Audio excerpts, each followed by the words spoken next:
Yes, football fans, welcome back to Social Soccer. Today we are asking the question, who had the best transfer window? What team in Europe performed the best when it comes to summer signings and improving their squad? So today we're going to take a deep dive and give you some candidates, give you some nominations as to who we feel had the best window. No, it's not Real Madrid, no, it's not Barcelona or any nonsense like that. This is Social Soccer. We do things a little bit different. We take a deeper dive into the world of European football and cover stuff the mainstream don't. So this is going to be a great show. Stick around to take a look at who we believe has had the best transfer window this summer. Before we jump in, if you hit the like button and hit the subscribe button, you will stay up to date with all things European football. We have transfer shows, result shows, match reactions, and live footage from Barclays Premier League games because I go up and down the country following AFC Bournemouth. So keep an eye out for that. Let's jump back into it. So the transfer window is pretty crazy. I mean, it had its critics for some reason, but if you're a regular on the show and tuned into our Transfer Daily show, you would know the movements and the inner workings. It was absolutely fucking mental. So we believe we've identified some teams that have gone under the radar but have spent really well when it comes to their recruitment department. So we're going to take a look and try and understand what this could mean for them this season compared to last season. Now these teams, they have very different seasons for one reason or another. So we identified the teams that we believe are going to make huge improvements. Now, I mentioned it might not be who you think it is. So let's take a look and let's see who we've identified. So to the nominees, first up we have Girona. Third place they finished last season. It was a record high and a record points tally for the Spanish side. Only 4 points as well behind Barcelona, who finished in second place in the end. So what a season they had. But when you have a big season like that, you normally do suffer when the window comes along. They actually suffered 3 big outgoings. So top scorer Artem Dovbyk left. 24 goals last season in the Liga. Top scorer Alex Garcia also departed to the Bundesliga champions by Leverkusen, and Pau Victor, he left for Barcelona.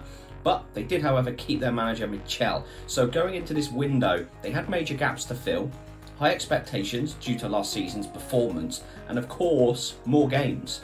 Qualifying for the Champions League, which in itself has even more fixture rounds this year compared to others for the very first time. They needed to be active. They were very active. They had a very busy window because they brought in 11 players. So next up is Brighton and Hove Albion, a new manager in Fabian Hürzeler. He guided St. Pauli to the Bundesliga 2 title last season. His impressive style of high pressing and playing out from the back, it caught the attention of the Brighton hierarchy as the perfect replacement for, of course, Roberto De Zerbi, who left for Marseille. So a new manager and a disappointing campaign. 2 years ago they achieved a 6th place finish, which of course got them Europe.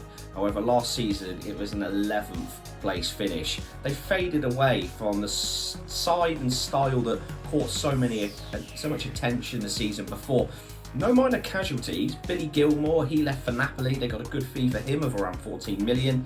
Pascal Gross, 33 years old. He departed for Dortmund for roughly 7 million. So 2 central midfielders left.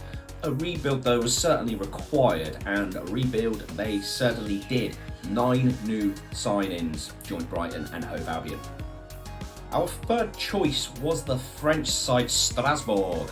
After an indifferent season, look, they finished 13th last year on 39 points. So the owners, they clearly wanted a change, not only in direction, but style of play. They brought in a new manager. They brought in Liam Rosenior.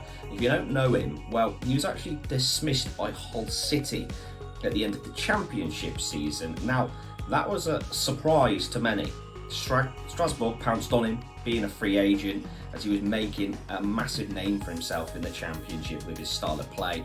Under him, Hull, they pushed for playoffs, which never really happened in recent seasons. So it was the first time of improvement for them as well. So his departure was quite a shock. So his first transfer window at Strasbourg, of course, recently just passed. Look, we know he isn't solely in charge of the transfers then, but he would have a say. Strasbourg, as a club, they recruited 12 new first-team players. No major departures either.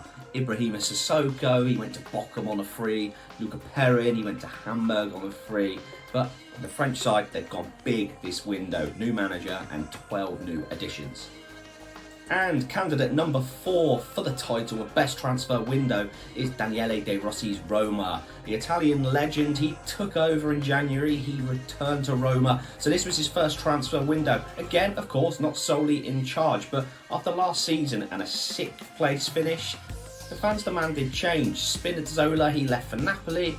Chris Smalling left for Saudi Arabia. So no major surprises, both in their mid-30s. The one perhaps big departure that did come a bit left field was Tammy Abraham. He went to AC Milan on loan. However, Roma have had their biggest transfer window for some time, recruiting 12 new additions to the first team. A big reaction from the Italians.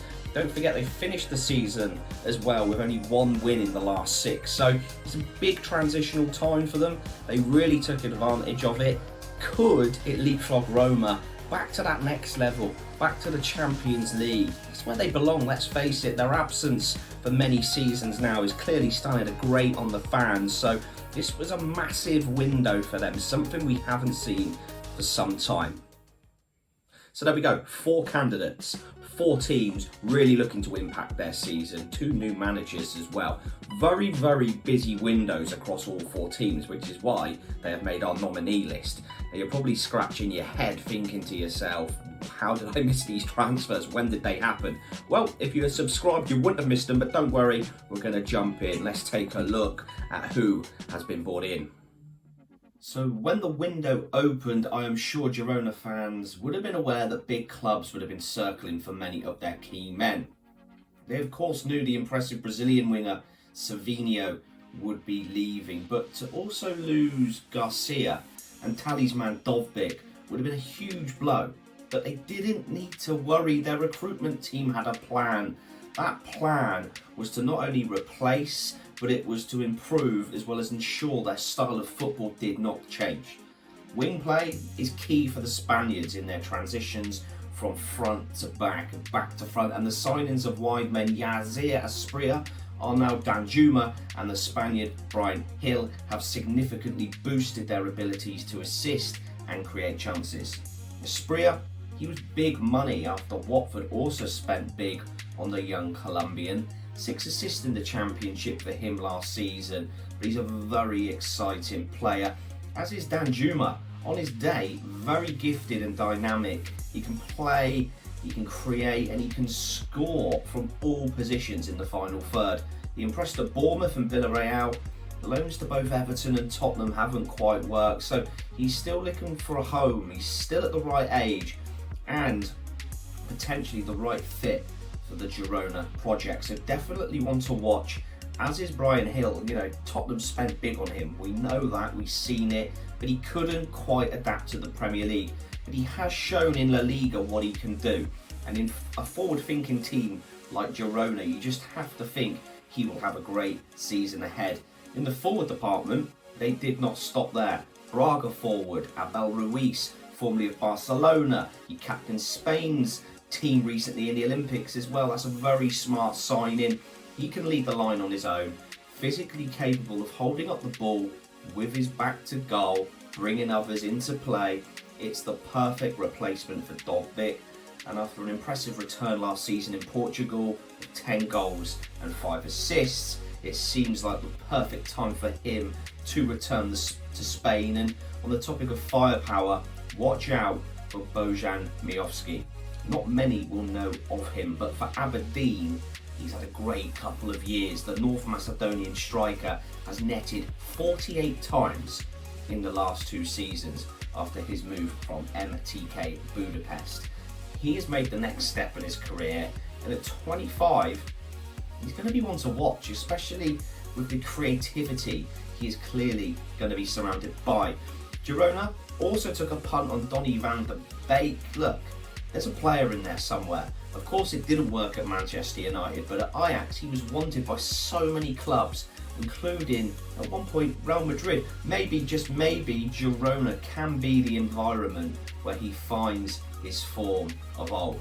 But again, look, it's only 500,000 that Girona have spent. You know, that could be really, really smart business.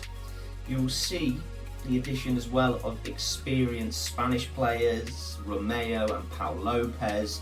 They were acquired, that's huge for an up-and-coming Champions League debut, of course. And one of my favourite signings of the window, to be honest, is the signing of Ladislav Krejci from Sparta Prague, the 25-year-old centre-back, signed on a 4-year deal. Look, it may not be his final club, but Girona have a very talented player on their hands. Czech international, highly experienced across the European competitions as well. So overall, a very impressive window for Girona. Signings that haven't broke the bank. They offer minimal risk, but don't compromise on the style of play and the tactics that have made them have such a good campaign last year and win so many fans and admirers of the way they play football under Michel. So next, we have the new additions in at Brighton. Their manager, he's really impressed, and Fabian Herzler really didn't mess around when it comes to adding to the squad. A squad that probably needed a lift. It was stretched last season with the European campaign, but Brighton broke their own transfer record this summer. The signing of Jorginho Rutter from Leeds kind of came from nowhere.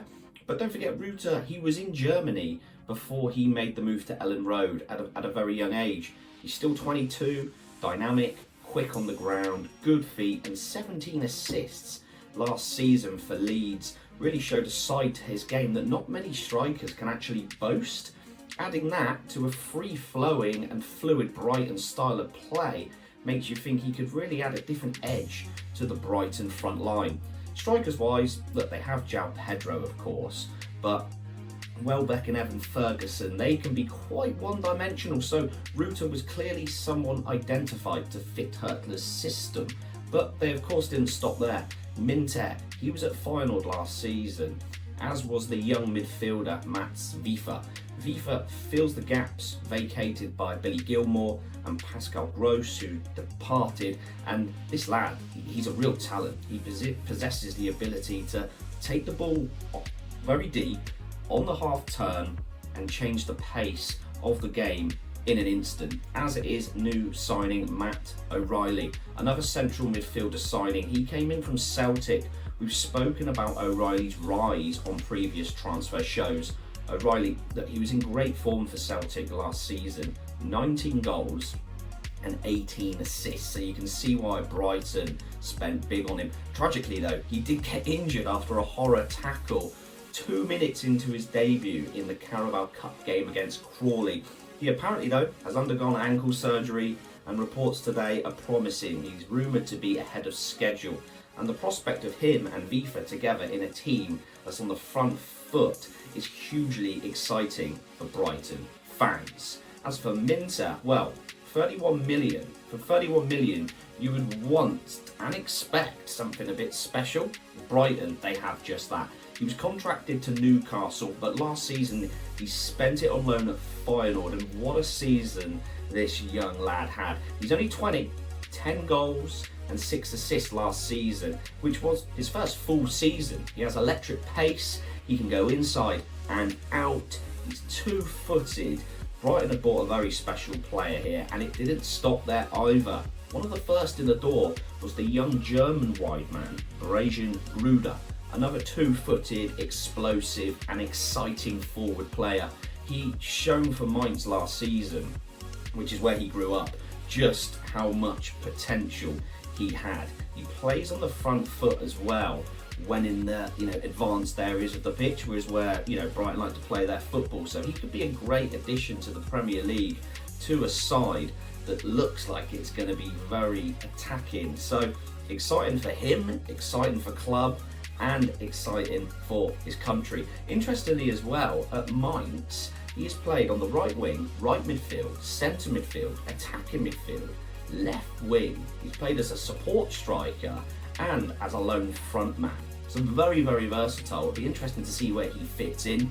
And it didn't stop there. Osman, a very exciting player, as is Yaoue But if you watch the Euros, the attacking Turkish left back, Ferdi Kadioglu, what a tournament he had. He was one of the key players in a very dynamic Turkish team. Brighton have brought him in from Fenerbahce, another exciting addition to the squad. The way Kadioglu attacks from the left back position with pace, power and purpose. He looks ready-made for the Premier League. Brighton fans, what a window and what an impressive manager you seem to have as well. The future could be very, very bright for you boys. Now to Strasbourg, a left field choice, but when you understand the calibre of signing alongside a manager who really does play on the front foot, it really does promise to be an exciting time for the French side. An okay finish last season, but this year they have had their busiest window ever. The first place to start is probably in goal.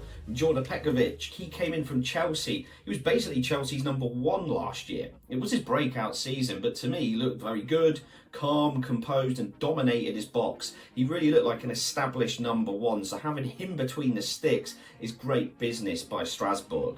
They also brought in the pacey and exciting fullback Caleb Wiley on loan from Chelsea. USA fans, if you aren't already excited, you absolutely should be. He's one of the most exciting fullbacks you're going to see.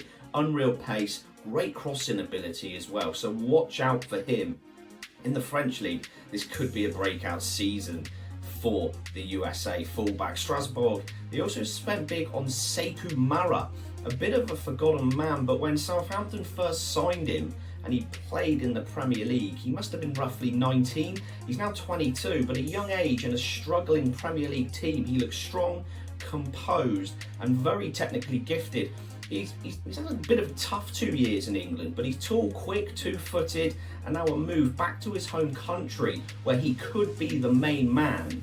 The main man as a focal point in a team that likes to attack could be just what he needs to start developing and making a name for himself. And look, if Strasbourg can add a 12, 15 goal a season striker to their squad as well, it's only going to make them climb up the table. Now, if he is going to get those goals, he's going to need service. When it comes to service, let's talk about Sebastian Nanasi.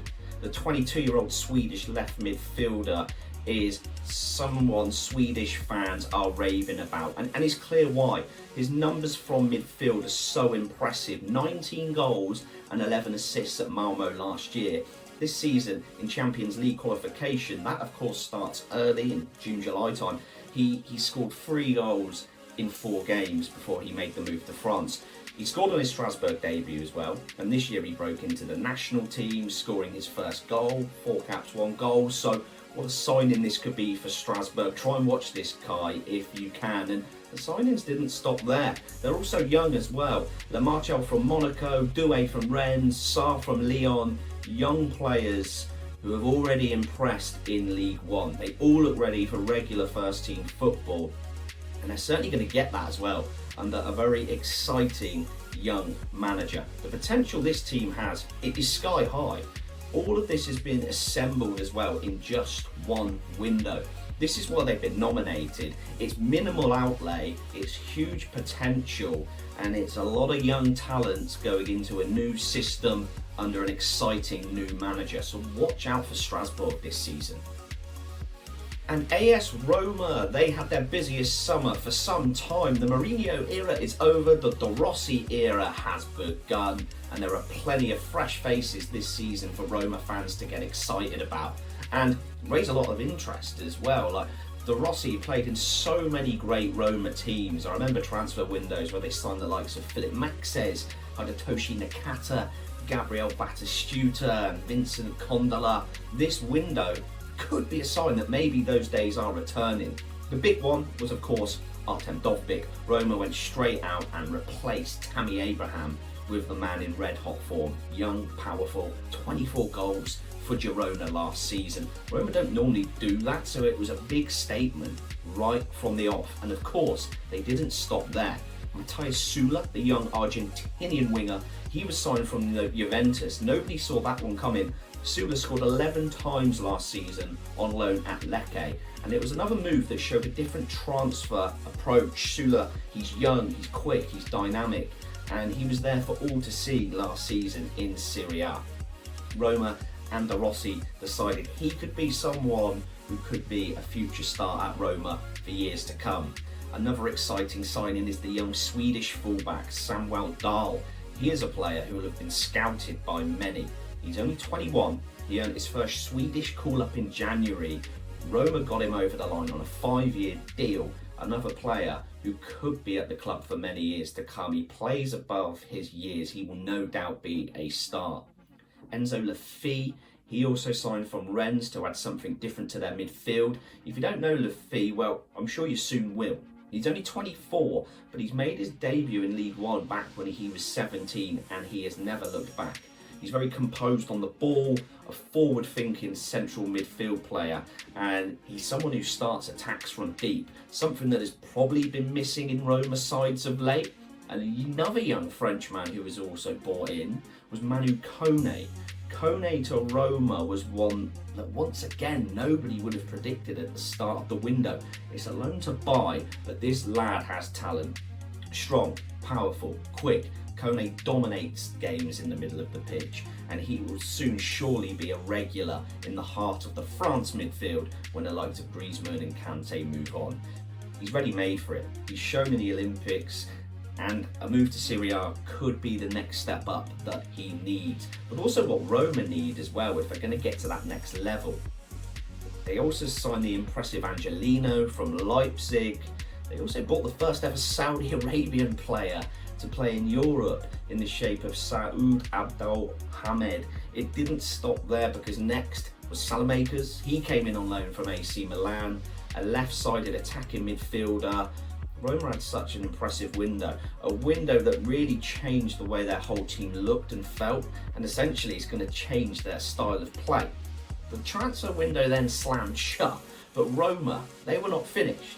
Mario Hermoso, he was a free agent after being released by Atletico Madrid. Only 28, Hermoso on a free was great business, and they weren't happy to stop thereafter, because 24 hours later, the legend that is Mats Hummels was also signed on a free after his release.